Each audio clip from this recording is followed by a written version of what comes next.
Bismillahirrahmanirrahim. Assalamualaikum warahmatullahi wabarakatuh. Untuk mitra Jabar Siap dan sedapat-nya, kita balik lagi mitra di pengajian Ba'da Maghrib yang pastinya di studio sudah hadir ada Gus Edward Abu Bakar ya. Jadi buat mitra Jabar Siap yang ingin bertanya seputar tema kita di sore hari ini ataupun di luar tema tentang kajian Islam, mitra bisa kita bergabung di nomor WhatsApp di 0813 kali 86003. Dan di studio sudah hadir, sudah ada Gus Edward. Assalamualaikum Gus. Waalaikumsalam warahmatullahi wabarakatuh. Di luar gelap, di sini gelap gak Gus? Gelap pakai kacamata.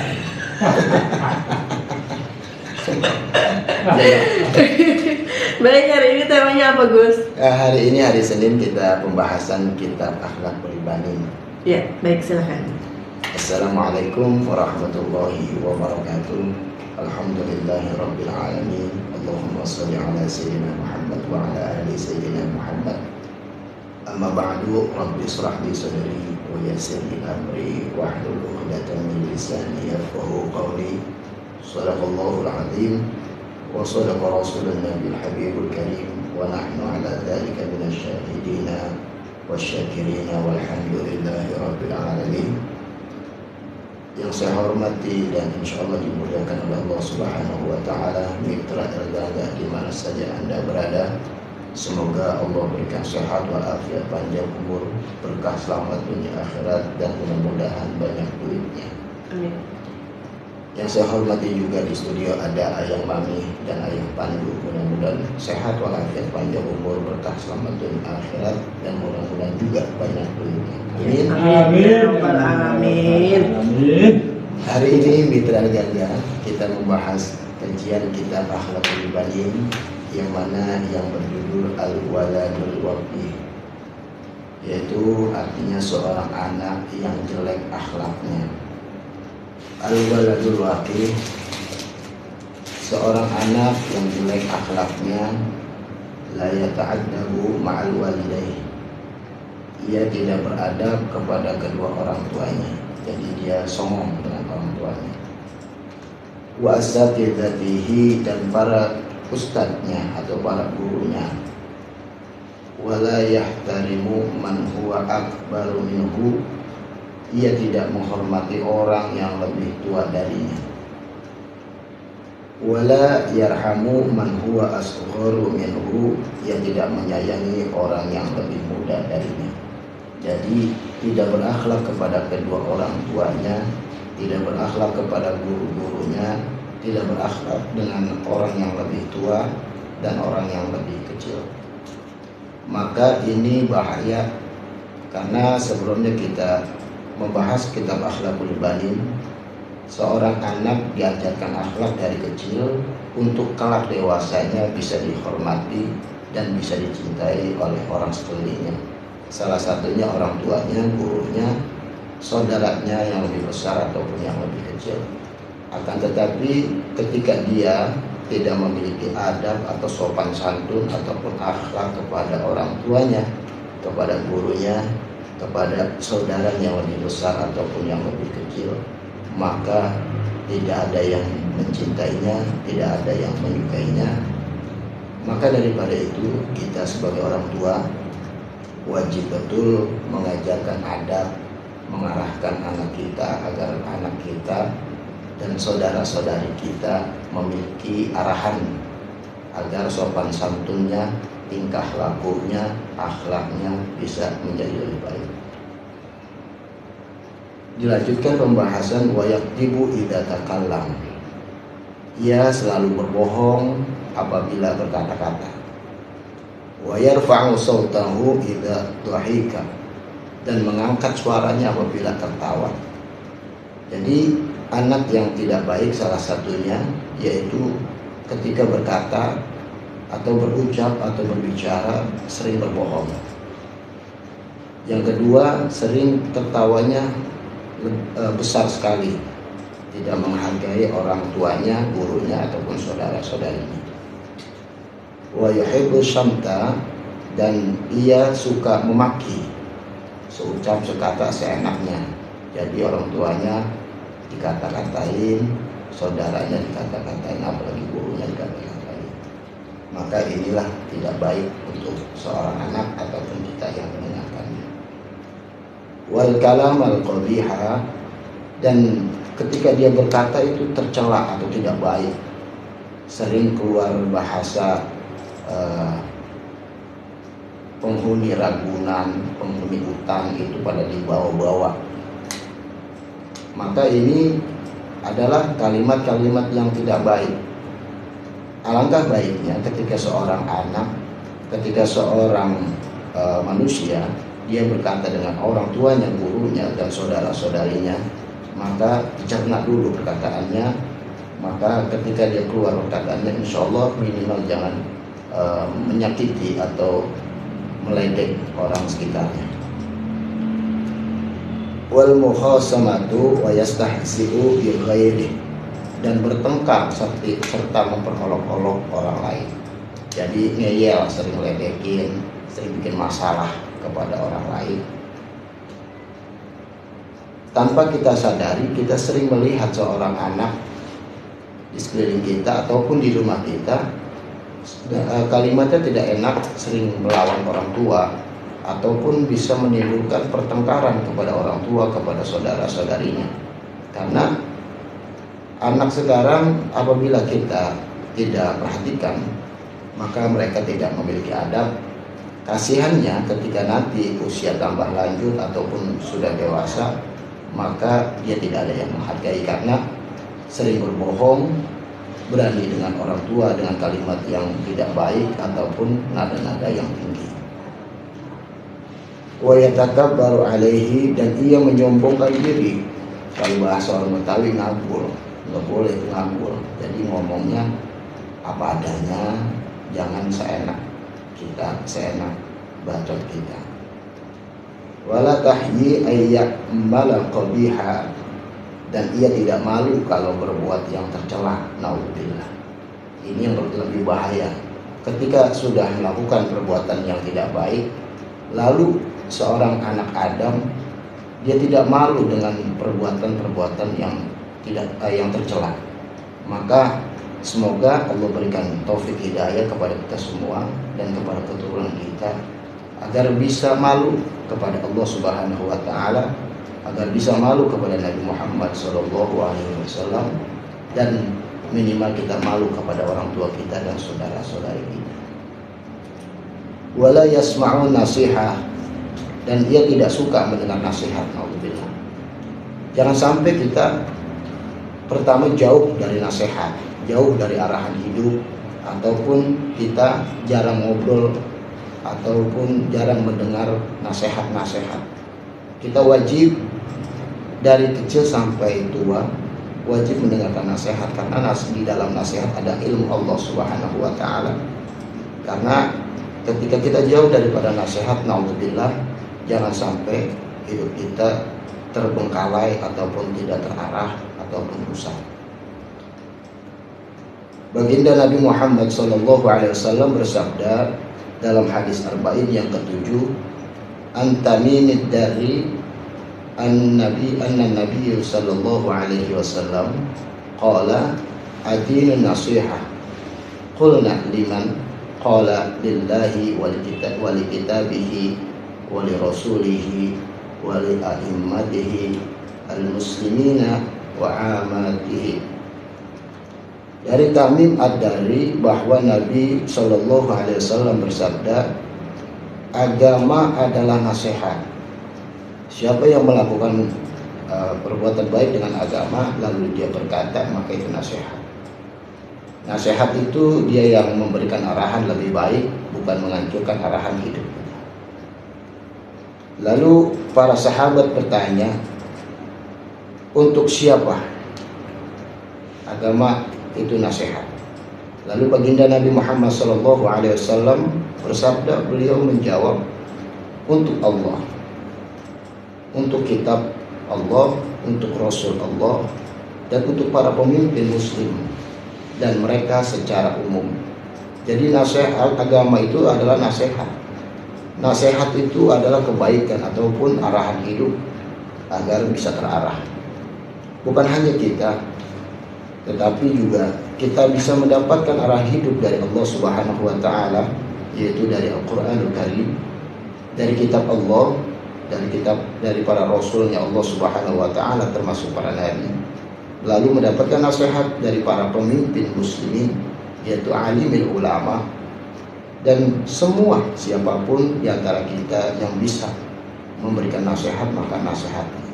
Karena tugasnya berdakwah, tugasnya memberikan arahan adalah semuanya, bukan hanya alimil ulama, bukan hanya para habaib, bukan hanya para ustadz, para kiai, akan tetapi semuanya adalah diharuskan untuk berdakwah, minimal mengajak dirinya kepada ridha Allah Subhanahu wa taala dan bisa memakmurkan agama Islam.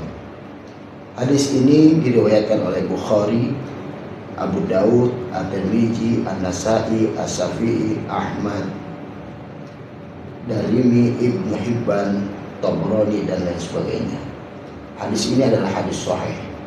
Kita mari sama-sama membenahi zahir batin kita agar hidup kita, zahir dan batin kita, minimal kita berkata yang baik ataupun diam. Yang kedua, kita melakukan pergerakan hidup kita dari bahasa tubuh kita dengan tidak merugikan orang lain, dan kita sama-sama memakmurkan dan berdakwah di jalan Allah agar agama Islam terus berjaya, terus berkembang, dan kita sama-sama berdakwah jalan Allah, tidak bisa menyingkirkan satu sama lain, dan kita minta hidayah kepada Allah Subhanahu wa taala. Demikian.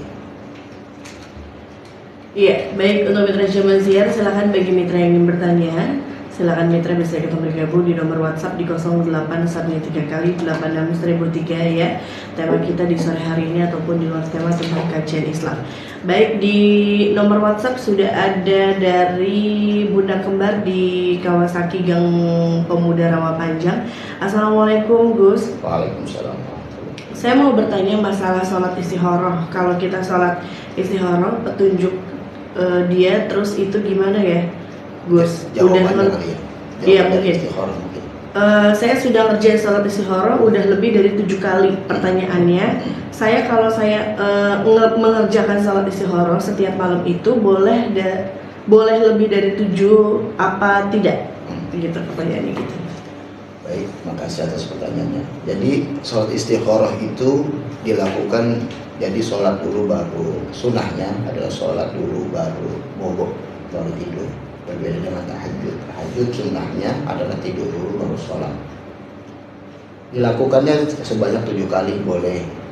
Karena apa? Memastikan jawaban dari Allah Subhanahu wa taala, agar kita minta kepada Allah dari dua sisi, yang A atau yang B, yang satu atau yang dua, agar mendapatkan arahan dan jawaban dari Allah Subhanahu wa taala. Dalam saya belajar kepada guru saya, Allah menjawab itu bisa melalui mimpi, kita mendapatkan nasihat dalam mimpi. Yang kedua, bisa terjawab dari bahasa, dari diri kita, zahir dan batin kita yang menjadi lebih baik, ataupun kita mendapatkan jawaban dari secara langsung, baik dari orang tua kita, guru kita, ataupun sekeliling kita. Itu adalah jawaban dari istikharah. Akan tetapi ketika kita istikharah belum ada jawaban, maka minta pertimbangan dari alim ulama, dari ustadz, dari kiai, habib. Kita minta pertimbangan. Saya bingung antara A dan B. Saya sudah sholat istikharah tapi belum ada jawaban menurut saya.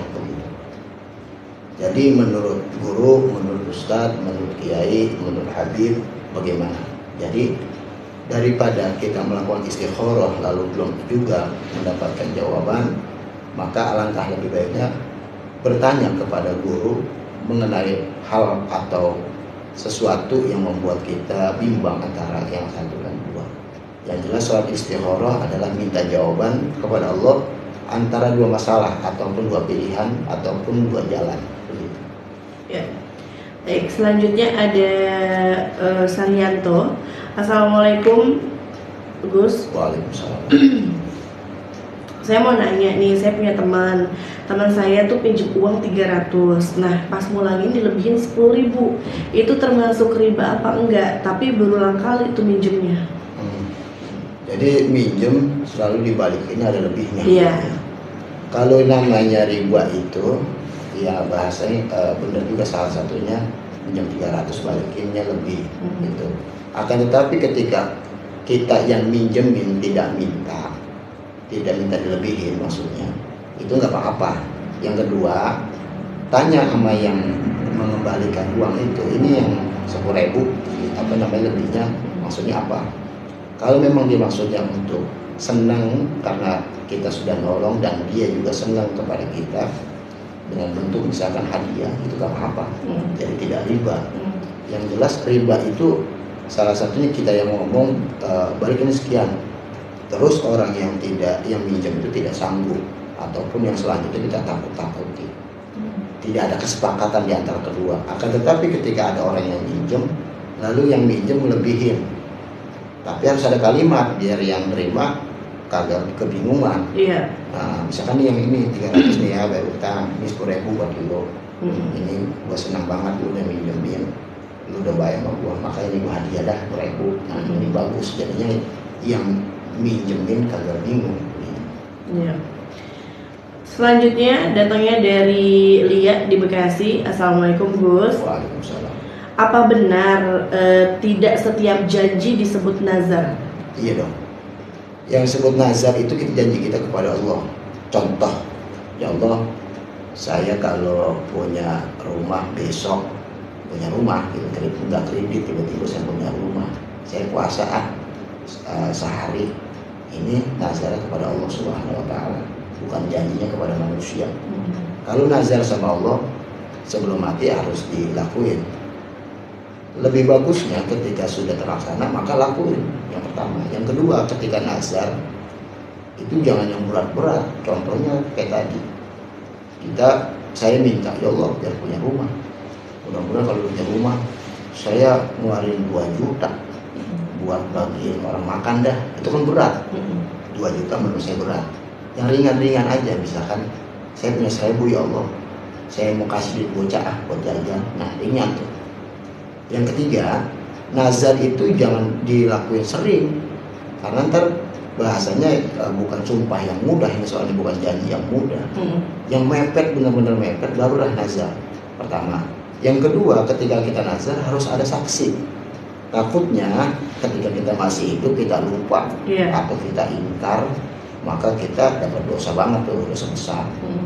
Yang kedua, dalam nazar itu ketika ada saksi, enak pertama yang tadi ada ingetin. Ketika yang kedua ini, ketika kalau kita mati nggak ada yang tahu kita punya nazar. Nah, sampai udah mati nggak dilaksanain, ini bahaya. Intinya ketika nazar jangan keseringan. Terus yang kedua, ketika kita nazar yang ringan-ringan aja dah, gitu. Maksudnya janji kita kepada Allahnya yang kiranya kita sanggup gitu aja, gitu. Yang sanggup aja. Contoh aja aqua 1 gelas kan ringan nih. Kalau saya begini, ntar kalau berhasil saya kasih aqua gelas 1 mie ke bocah. Nah ini kan mami saksi nih ya. Nah ketika kesampean mami kan ingat itu, lu kan ada nazar begini, iya ya, dulu beli aqua sama 1 dong. Nah ketika dibalasnya misalkan lebih nih dari 1 gelas, boleh. Yang lebih bagus, yang bagusnya yang pertama itu yang dilaksanain, dilebihin mah boleh. Ya. Baik, selanjutnya ada dari Ibu Neneng di Bekasi Timur. Assalamualaikum Gus. Waalaikumsalam. Gini Gus, anak saya tuh kerja di resto yang tidak halal bisa dibilang gitu. Apakah uang yang dia dapat juga jadi uang haram Gus? Mungkin yang tidak disebut tidak halal itu makanan. Iya. Ada bubuk yang dipotong lalu disajikan. Iya betul. Bahasa enak aja dah bahasa bubuk. Nah kalau kerja itu walaupun di tempat restoran yang notabene tidak halal makanannya gitu, ya nggak apa-apa, mungkin kita kan kerja. Misalkan ada salah satu teman saya dia pernah kerja di gereja, ya nggak apa-apa. Berarti kita kan ini kan bicara syariat, bicara nyari nafkah. Kecuali kita kerjanya ngebohongin orang nih. Misalkan mami saya takut ini, mami kalau saya tadi malam mimpi, mami dapat bencana kalau nggak ngasih duit buat utang besar, ini kan takutin aku. Iya. Lah kata mami dilakuin namanya orang takut. Tapi ketika uang mami dapat saya terima, itu bencana banyak buat saya karena bohong, ngibulin orang. Yang kedua nakut-nakutin orang. Nah, kalau dia kerjanya di restoran, di tempat yang beda lah gitu, salah satunya akidahnya, yang kedua halal dan haramnya, ya apa? Terus duitnya halal. Duitnya. Tapi gimana sama dia megang binatang yang itu dia. Ketika saya belum lama ada orang pernah kerja di pet shop nih, di pet shop, dia luar biasa malah. Pet shopnya itu kebanyakan bubuk yang gede tuh. Ada yang buat pelacak dan apa sih nggak ngerti jenisnya. Bicara fikih, ketika kita kerja ya apa, tapi kita apa yang bahasanya ya, mau nggak setiap hari itu bersihin dengan tanah, biar apa namanya secara fikihnya benar dan kita sehat. Setiap hari nih kan gitu. Nah yang ngeri itu begini, pertama namanya setiap hari ya kita juga malas lama-lama, bodoh begitu kan.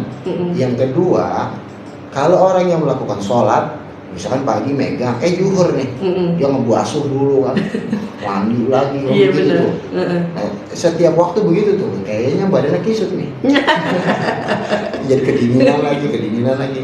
Nah, alangkah lebih baiknya ketika kita dapat kerjaan, kita jalanin dulu deh. Gitu. Kalau semakin kita jauh sama Allah, tinggalin.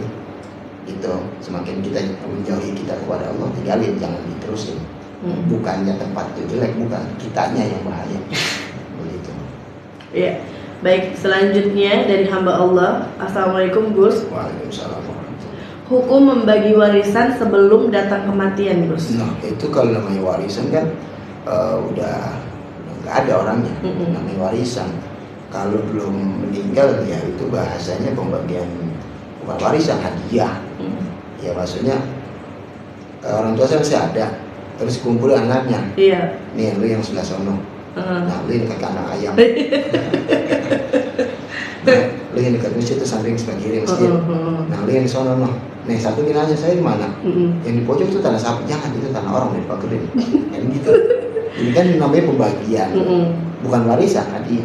Harta, pembagian harta orang tua yang masih ada. Bentuknya hadiah dari orang tua. Ketika disebutnya warisan, maka pembagiannya setelah wafat. Nah itu pun jangan baru wafat 7 hari, 40 hari langsung repot, warisan bagi. Kita malu orang tua. Tapi biasanya orang tua takut nanti anaknya mungkin ribut, gitu kan. Jadinya udah gue bagi-bagiin dah sebelum gue nggak ada nih, gitu kan biasanya gitu. Banyak orang seperti itu juga benar dan menyebutnya warisan padahal bukan.